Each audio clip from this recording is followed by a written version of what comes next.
What is going on, YouTube people? Neo Cards and Comics here for another edition of the weekly sports card market update. As you are all listening to this, I am probably en route to the Strongsville, Ohio card show. I haven't been going up to that one that much this year, well, or the tail end of last year, but the Super Bowl show, they always do this show on Super Bowl Sunday morning, always seems to be have a little extra juice to it. So I'm going to go up and check that out this morning. I had my local Hartville show on Saturday. Did not make any pickups. Was a social butterfly for a few hours talking to people. I did sell one card to a dealer. I sold that Marcel Mayer PSA 7 that I got back for basically what they go for raw. I just moved off of it. I thought about cracking and resubbing it, but I didn't feel like dealing with it. So I moved off that for like $50, I think. And yeah, didn't pick anything up. Came close on selling a couple other things, but we just couldn't agree to a price. Is what it is. Moved some stuff from my recent PSA submissions. I got some DMs from folks about cards that they were interested in. The Matt McLean Sapphires sold. Something else sold that I don't remember what it was. Oh, the Michael Harris Topps Chrome Sapphire sold. Got all that stuff shipped out at the end of the week. Sold some stuff on eBay as well. So I've been slowly kind of dwindling through that PSA submission. I'm kind of not in a hurry to like just blow through all that stuff because I kind of want to take some of that stuff to ships for trade bait. So still kind of working my way through a lot of that recent PSA submission. We've had a busy week in the sports card world. A lot of news to get into. Some charts and graphs. It is Super Bowl week. It is Topps Series 1 week. Super Bowl later today.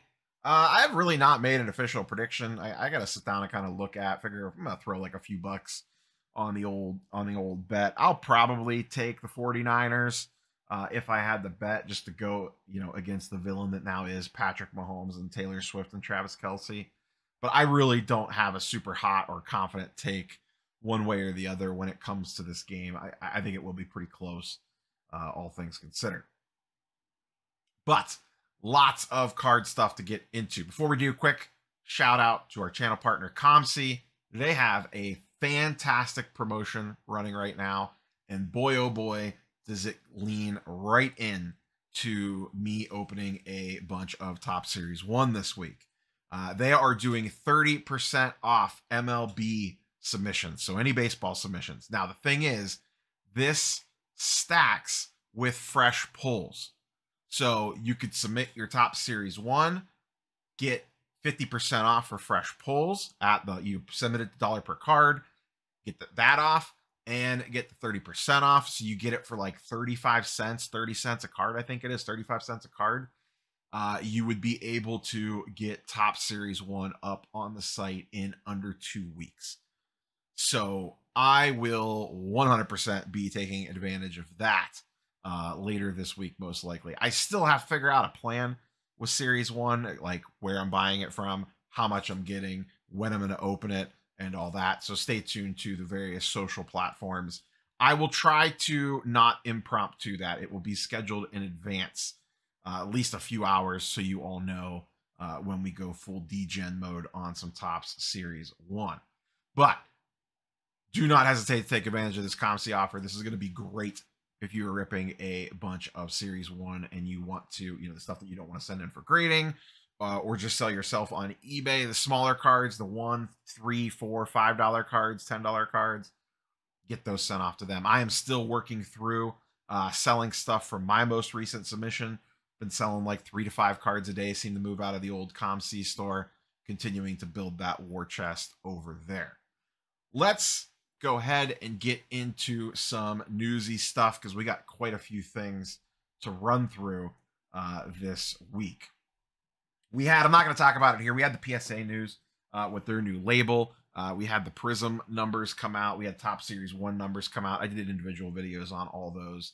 So if you need more information on that, just filter back through the video list and you'll probably find what you're looking for. Prism first off the line hit this week, right? The reverse Dutch auction that they do was early this week. Sold out at $1,200 a box. This was before we knew that there was 14 billion variations in Prism basketball. Honestly, it probably wouldn't have changed things at all. That news is a big nothing burger. Everybody knows that there is a billion parallels in Prism, and it just continues to get worse and worse.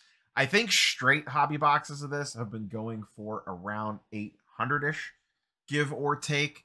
But we'll see where things settle out once they release. Once again, this Prism release has been weird because of the whole, the retail blasters hitting like a month ago. So like some stuff has established prices. We'll talk more about Wemby a little later in the video. But Prism first off the line sold out at $1,200. I look forward to watching people get smoked in breaks of Prism basketball. One of my favorite things to do on a Prism release week is just kind of sit back, fire up Leighton or one of the other big guys, and just watch case breaks of this stuff and just kind of see how it goes. I remember watching a lot of Prism football. It did not end well for most people. On the top side, just kind of actually just a little fun one. I had heard that Michael Harris was at Culture Collision. I didn't realize they were doing that. It was like a Topps marketing thing. So they dressed Michael Harris up of the Atlanta Braves, had him walk around and interact with dealers. They disguised him a little bit. But once again, Topps, say what you will about them. They might do a lot of things that we don't like, but on the marketing side of things, they have definitely knocked it out of the park. In the Topps bandwagon, CJ Stroud, rookie campaign autograph collection box thing. This popped up last week. CJ Stroud won NFL Offensive Rookie of the Year. I tweeted, I said, what are the odds? Or I said, I think I would bet all the money in the world that we get some sort of CJ Stroud Topps Now release the next day. And boy, oh boy, did we. They put out this box set. This kind of reminds me of some of the stuff like Upper Deck put out around LeBron's rookie year. $770, I think this thing was. I had one in my cart. I came close to pulling the trigger on it. I ultimately decided not to. I do believe these things are reselling very strong. My hesitancy was that these don't ship until July. So you're not going to get this thing until like the National. I think the estimated ship date was like July 20th or something like that. So you might not even get it before the National. That's just a lot of time to lock $800 up in. Even if it is potentially a smart flip, at the time I obviously didn't know that they were going to resell for $1,500, $1,600. We'll see where they settle in at as time moves on. I will admit they are kind of cool. This is very well packaged, very well designed. I'll flip through here really quickly. So you get one autographed card numbered to 99 or less in every one of these. And then you get one other framed numbered to 99 or less. And then you get packs that have these individual cards in it that are numbered to different degrees. Some of these, I'm not going to lie, that one to me actually looks really, really good. For unlicensed, you do not notice that the Texans logo is missing on that. I will give them some credit there for that imaging. I don't necessarily care about these ones from the draft. This one's pretty blatant because it's not on the helmet there. But I think that's probably the best looking one of the bunch.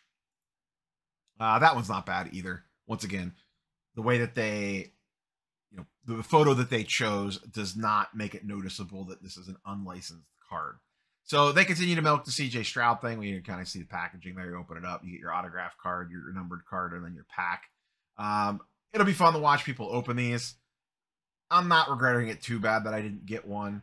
But interesting to see Topps continue to push the boundaries, I guess I'll say, on Topps Now.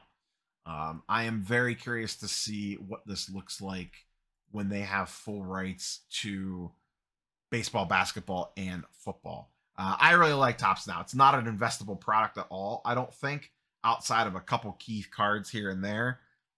But I think it's fun. As a collector, love Topps Now. I'm excited for Topps Now, Cavs, and, well, I'm not excited at all for the Guardians, so is what it is. And once again, just got more images here. This is on the old Instagram feed, same stuff. They sold out pretty quick. I think they were gone within about 10 minutes, maybe, give or take. Next up, The Bronny LeBron Dual Auto 101 Superfractor has been pulled. It was hit by a LCS in Chicago. I believe it is Jim and Steve's Sports Cards. I find this is from the Sports Card Investor Instagram. I find this first comment funny. Large scale breaking has ruined the hobby for casual and young and old alike. No way of fixing it either. This was not hit by a large breaker. This was hit by a very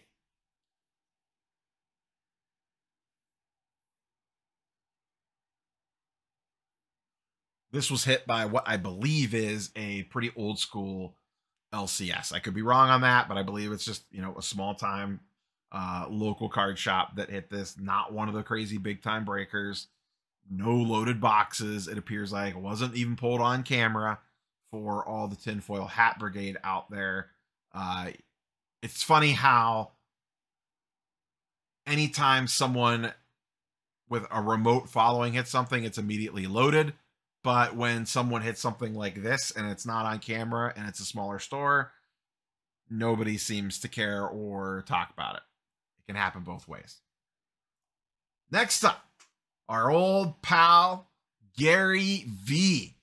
Holding LeBron cards in his hand. Holding LeBron Topps Chrome cards in his hand. I only imagine that this card is now worth 10x whatever it was the day before this was posted, because Gary V has came down from the heavens and blessed the LeBron Topps Chrome CGC 10. That's right, a CGC 10.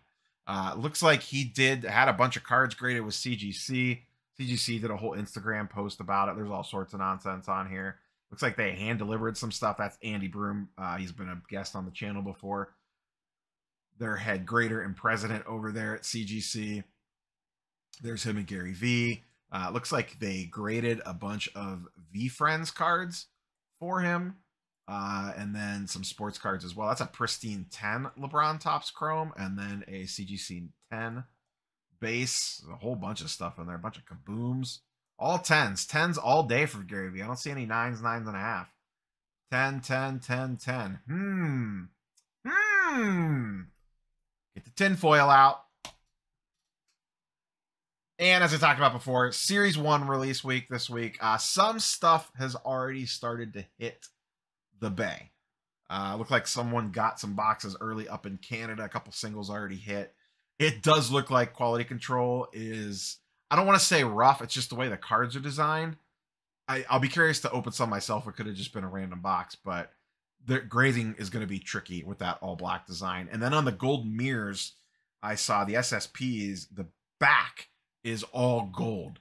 And boy, oh boy, does that look like it's going to be a little bit rough as well, just because it shows everything. Even if the card is pretty clean coming out of the pack, that gold and black just shows every little imperfection on the card. So shout out to Striker Breaks, massive following. He did a really nice video breaking down Series 1 and all the different formats. So if you're curious as to, you know, what's the format to go after for that product, he did a really, really nice, about a 20-minute breakdown, kind of going through everything. It seemed like he was pretty high on those Fanatics blaster boxes. I actually thought about maybe ordering some more of those, but I'm going to be content so far. I ordered 5 of those. I have the 2 hobby boxes, the 2 jumbos that I all ordered from Topps, and then we'll see whatever comes in whenever I get my hands on this week, if I decide to do the sealed case or not. With that being said, let's go ahead and dive into some charts and graphs. First up, market movers. Link in the description down below. 2-week free trial. Nice little discount code down there if you want to check it out. Let's talk football. Let's talk Super Bowl. 2 players heading in complete opposite directions leading up to this game. This is over the last 30 days. This is one Patty Mahomes. We have his PSA 10 Optic. We have his PSA 10 Donruss base, the red and yellow, the Optic Hollow, the silver, the disco. What do you see? A bunch of green. Not necessarily going to get individual percentages, but just generally speaking, you can see over the last 30 days, trending up, up, up, and up to some varying degrees, anywhere from the 10 to about 30% level. One, just like an asterisk, interesting side note here. Perfect example of supply and demand. Silver Prism, Mahomes, PSA 10, pop, 940-ish, goes for 3.7K. The Disco, PSA 10, pop 140, a much more rare card, air quotes rare, goes for around a little over 3K. Actually sells for about $500 less than the silver. Just because something is low population does not mean it sells for more. Always keep that in mind. There are two sides to that equation. Everyone gets focused on the supply side sometimes. You also have to factor in demand. Now, demand can change, but the silver is way more in demand than the Disco. Just, those are the things. I kind of just want you to file that away, especially if you're going to be chasing Prism basketball and, CJ Stroud stuff. Just remember, there's kind of a hierarchy to the varying parallels. Just because something is numbered, shorter printed, harder to hit, does not always make it more valuable because the demand is not always there for it. Perfect example of that. Now, let's look at a player going in the opposite direction. It's kind of surprised to see this, in all honesty. Brock Purdy, same time frame, last 30 days. That is a whole lot of red. Silver Prism down 10%. Optic Hollow down 10%. Red Mosaic down 30%. Actually, a pretty nice looking card, not going to lie. Kind of wanted a little lower level. Nice looking card of Purdy. These look really good in hand as well. It is a practice jersey, so that's something that kind of sucks, but still, those really pop. Those Mosaics really pop. Red Wave PSA 10. Only one of those sold. I just kind of put this on here more to kind of get an idea of where this price is at. Only pop 51 on that. The card's numbered to 149. Rookie Autograph Silver Prism PSA 10 down about 15%, and the Contenders Rookie Ticket PSA 10 down about 27%. So I don't know if that's the hobby saying Mahomes is going to win, Purdy's going to lose. Let's get out of this Purdy stuff. But if Purdy wins, I'll be curious to see, do things go down more, or does he get a pretty big spike up based off of this? That will be something very, very interesting to watch over the next, depending on when you're watching this, like 12 to 16 hours to 24 hours to see what happens with that. But Purdy stuff trending in the wrong direction leading up to the game. Remember, we talked about this about 2 weeks ago. I made that video about, when to kind of try to time the playoff market best as possible. Mahomes is the one outlier to all this, but almost everybody else, all this inventory floods the market, and there's not enough buyers. Now, I can switch on a dime tonight if they end up winning, but we'll see what happens. Little check-in on one Mr. CJ Stroud. This is, once again, over the last 30 days. Now, inventory here is still kind of settling as things are coming back from grading. Packs are still being ripped. He obviously got eliminated. PSA 10 silver, just over a K, about $1,300. The rookie variation at about $700. I actually like this card quite a bit. I really like the looks of these. I looked at these for some of the other players as well. To me, this is almost a better looking card than the actual true rookie. It is what it is. I get the market's not going to see it that way. But I don't know. I just really like, this is the first time I've seen these. Not the first time I've seen this card, but that they've done like a variation like this style, I guess. And I just really like the way it looks. I think it looks really clean. Nice looking card. And I think there's different variations of that as well. That one on a PSA 10 sitting at around 700. And you can see over the last 30 days, these things have all gone down about 30%. That's a combination of him losing and more inventory hitting the market. PSA 9, True is sitting at around 400, just under 400. Raw is sitting at about 300, just under. The variation, the 9 is going for about 265, and Raw is going for about $200. So just kind of keeping our eyes on that as we kind of head into the off-season mode. I have to imagine things are going to swing back around as he gets pretty popular leading into the National, but things kind of need to settle with a lot of inventory still piling on. Prism hangers hit retail this week.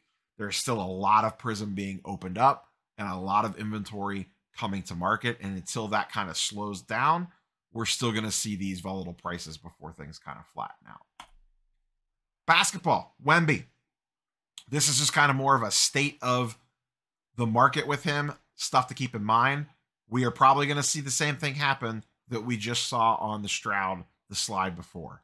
The silver PSA 10 is sitting at around 2.6K, PSA 9 around 800, raw around 700. You can see raw and PSA 9 dipping slightly as we move throughout the last 30 days.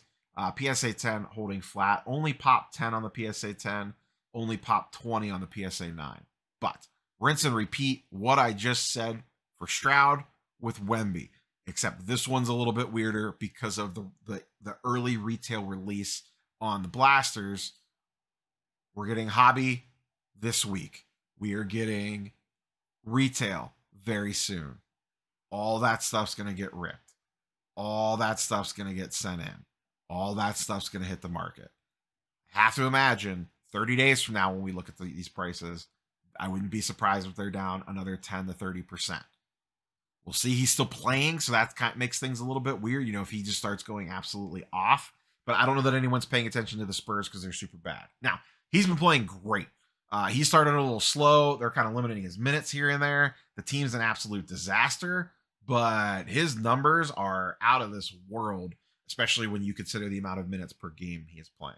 So just some things to keep in mind there with Wemby. I don't know that he's going to get a boost in prices until, once again, we have to see that inventory flush out and kind of see things stabilize a little bit before I would even think about getting in on any of this stuff. This is also a very tricky, if you're not 100% sure, and there's no way to be 100% sure, but if you're even on the fence about a silver prism getting a PSA 10, you might be better off to sell it raw, because while it's sitting at PSA, or any grading company for that matter, it might dip a little bit in price. You might have been better off just to sell it raw. I think that's a common mistake people make, is I need to rush this out to grading, when in some cases you might actually be better off just selling it raw, depending on the card.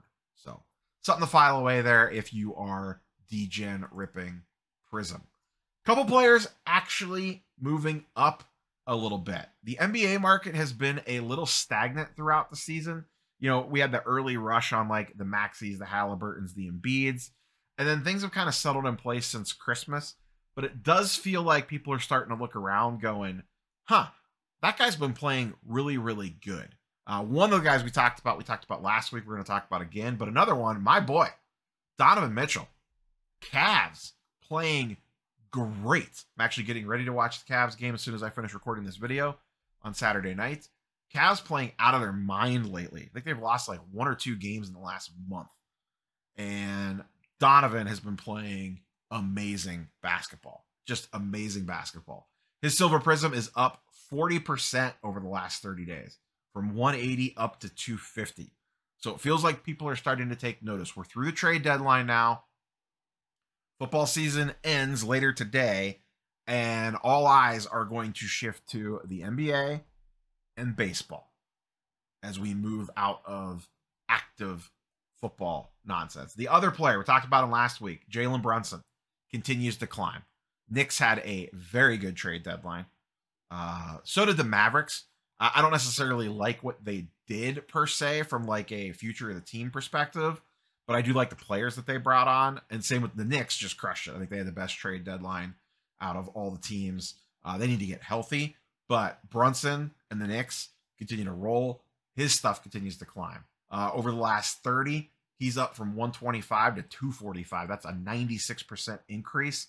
And he jumped. We talked about him last week. He was in the low 200s. Now he's in the mid 200s. And he's actually, which is actually kind of wild, he is selling for the same amount as Donovan Mitchell. Those two guys are priced the same. His 2018 PSA 10 Prism is about a pop 400. Donovan's is about a pop 600. So you might have some Jalen Brunsons. If you ripped a bunch of 18 Prism, go dig around a little bit. Maybe you got some Jalen Brunson sitting in a box somewhere that you didn't realize you still had. Let's close out with baseball. It's kind of a little check-in. This is over the last 90 days. The kids, if you will. My local show today is hanging out at a couple dealer tables, just kind of listening, seeing what was going on, what people were looking for. A lot of Choreo and holiday talk. A lot of people looking for the two Jacksons, Holiday and Choreo. Over the last 90, just kind of running through these very quickly. Jackson Holiday, first Bowman. These are all first Bowman Chrome PSA 10s. Up about 5%. Jason Dominguez up about 20%. Choreo, the hot one, up 40%. James Woods up 50%. Junior Caminero getting pretty buzzy as we head into pitchers and catchers reporting, up 20%. And then I don't want to say the forgotten man, but potentially it could, get a little buzzy into the season. Jordan Lawler actually staying about flat at down about 10%. So that's where we kind of sit with the kids. Choreo is the name that I keep hearing everywhere at shows. Same at Washington, PA. Last week, a lot of people looking for Choreo, a lot of people looking for Holiday, as those are the two buzzy ones. Something to keep in mind, just remember that Choreo and Holiday price, 1.4K and $800. Let's look at the next one. Just wanted to check in on Bobby Witt and J-Rod. J-Rod's going for about 1.1K, so for $300 less, you can have a Julio Rodriguez over a Jackson Holiday. I can tell you right now where I'd be putting my money if you're making me choose between those two players. I'm taking the J-Rod 10 times out of 10. And on the Witt signed his massive extension this week. He got a one-day price bump and then went right back to normal. He's sitting at about $850. Rinse and repeat here. The Witt basically sells for the same amount as Choreo, give or take, right around that $800 mark. I would 10 out of 10 rather have the Witt than the Choreo. Both Witt and J-Rod are extremely proven, extremely young, coming off really good seasons and entering potential breakout seasons. I'm actually kind of on the hunt for a J-Rod first Bowman PSA 10. Kind of got my eyes peeled for one. I don't know if I'll be able to find one before the season at a price that I would like to get into it for, but I kind of wouldn't mind picking one up. I really like J-Rod. I just really like watching him play. Like his game. Fan of his. Just a genuine fan of his. So I have that blue sparkle. I've hit a lot of cool J-Rod cards as well. So I think it's almost those two things kind of playing off of each other. Like I had that Heritage box last year where I hit the Venezuelan short print and the blue sparkle out of the same pack, or out of the same mega box rather. It's just been fun chasing J-Rod and product the last couple years. So that is all I got for you boys and girls. Quick little update. The first fantasy baseball draft did fill and is off and running. I'll probably give it till next week, and then I will post another one. The first one, it was just like a quick little $3 one. Maybe this time around we'll do like a $10 one or something. But keep your eyes peeled for that. I'll probably formally kick that off during next week's video as we move a little closer to baseball season. Let those two breathe. So if you missed out on the first one, I will be doing a second one. If you're in the first one and you want to double down and get another one, perfectly fine by me. All I got for you boys and girls. Catch you later this week. Peace.